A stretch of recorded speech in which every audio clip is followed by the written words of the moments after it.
problem. So we'll skip that one. Unless you want to do it again. You can do it again. I'm not. Set up a definite integral that represents the indicated shaded areas over the interval a to c. Okay, so if I'm doing this, remember for this one, right? I feel like this is not the best diagram ever, but I think that's F and that's G, just from what we have there. Okay, I'm going to highlight G with the pink just so I can see it.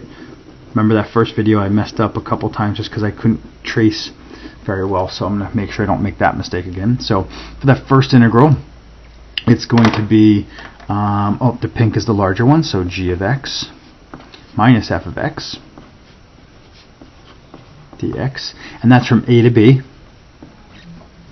And then for the next interval from b to c, we can see that the f of x is larger, so it's f of x minus g of x dx, and that's from b to c. Okay, so that's a great way to do it. Okay. 8. Find the area bounded between the functions y equals x cubed and minus x and y equals 3x. Okay, not a ton of space here, but let me start by just seeing how many intersections there are. Okay,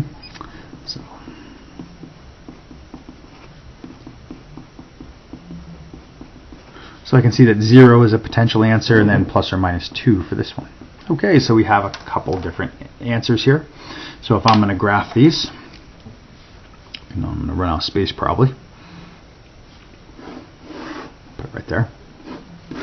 I see we have 1, 2, 1, 2. Okay.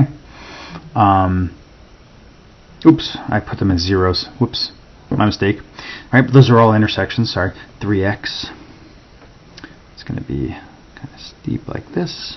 X cubed. Remember, x cubed looks like a swish like that, right? So it's going to have to come up from here, hit. Okay. Ignore those dots. These should be right here. So that should line up here. This should line up right here. Okay. And that tells us that, well, we can see that that's 0, 0. This tells us that that point is 2 comma something. This is negative 2 comma something. And that's 0 comma 0. Okay. Remember, the y value doesn't really matter. We just need to know where the x values are. If I'm looking at that first integral there, right? The first integral, negative 2 to 0. You can see the pink function is the larger one. Pink function is, oh, I did it backwards, huh? So that's the pink function, and that's the black function. Okay. So, right, color coding makes this so much easier with these graphs. Make your graph work for you, okay, folks?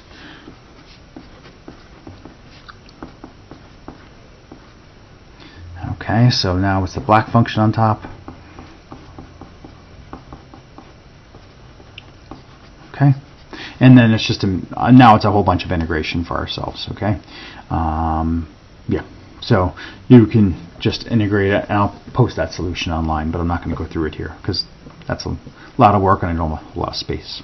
Okay, so let's do the next one. Find the area bounded between the functions. We have 3 functions. Okay, all right, for myself. Let me take a look at what this graph's going to look like. This one I went straight to solving because they're both polynomials, but since I have a little bit of messiness here, I'm going to hold off on that. And so there's y equals x to the 4th, so there's that one. Okay, I'm going to do y equals x squared. Okay, so that's that.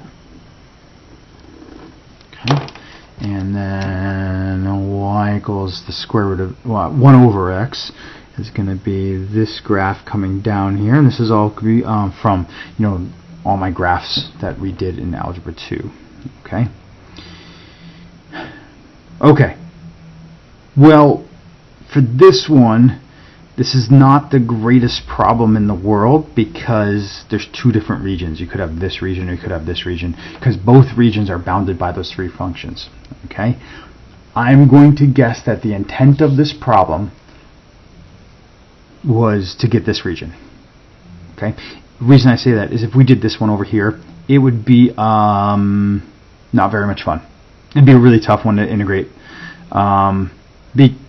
You could do it. You'd have to do 2 integrals for yourself, but my guess is that this is the one that they were actually thinking of. But it is a little, it's not the greatest problem in the world in terms of being specific. So let's make the assumption that we're doing this region right here. Okay, that's our region. If I'm doing that region, I am going to choose, let's see, I really want the slices going left to right, so I can just do one equation there, right? I want these rectangles like this. Okay, in terms of y. Okay, if I do that, my upper bound's 4. I just need this intersection, and that intersection's 1.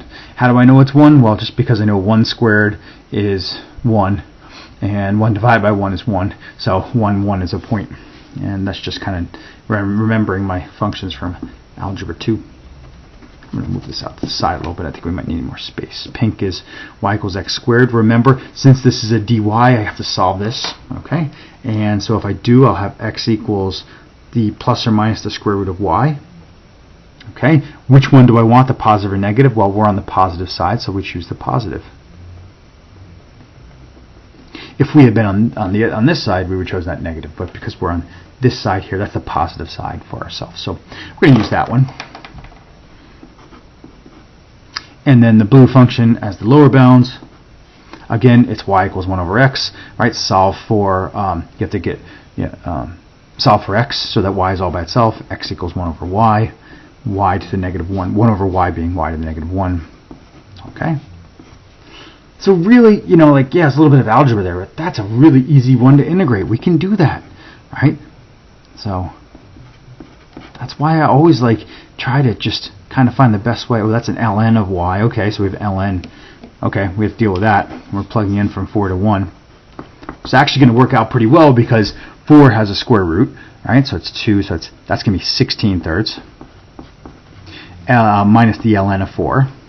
Okay, and then for the lower bound, right, that's going to be 2/3 minus the ln of 1, which is 0. So this is going to work out well. 16/3 minus 2/3 is 14/3, right? And then so the answer is going to be 14/3 minus the ln of 4. We could reduce ln of 4 to 2 ln 2's, but let's just leave it that way for now. Okay? Okay, last couple. Find the area bounded by these, okay? And you can use your graph. You can use your graphing calculator. Yeah, go ahead and use it. All right, I'm just going to get a quick sketch to show you that you really don't have to have it. All right, 4 to the x, right, that's going to be steeper. Okay. 1 over x is going to be kind of coming down like this. Okay. For myself, there's my region that's bounded by all 3. Right, that's what we're dealing with there. Right. I'm looking at it and I'm saying to myself, geez, this is not, what is the best way to solve this? I think there's no 2 functions that are going to be perfect here. So I'm going to try to keep this in terms of x. I'll make my slices up and down here. So for this first, and basically it's going to break it into 2 regions. I got this one on the left here, which is 0 to my intersection point, and that's going to be the pink minus the black. And then we're going to have this other one here, which is the intersection point to the other intersection point. I'll get those points in a second. Just let me set this up. And that's the blue, which is the upper bound, so x 1 over x. And then minus the black. So the black was the common lower bound for both of them. Okay. Now we just need to find our intersection points, right? Where we have to figure out where 4 to the x equals 1 over x, and that's just using your graphing calculator. All right. I'm sorry. Yeah. 4 to the x equals 1 over x. You put in your graphing calculator, find the solution.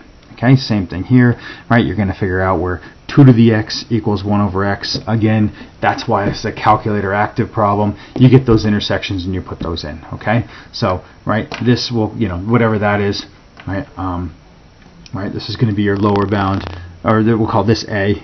So maybe I'll just put a's in there, right? That's going to be here, right? That's the intersection of the pink and the blue, right? That's whatever that number is goes there. Okay, that's the lower bound for this next one, and then you find this intersection. Maybe I'll put like a B there for that. Okay, B is going to be the upper bound there, and you just got to get those numbers and then put it in your calculator, get the integral. Okay,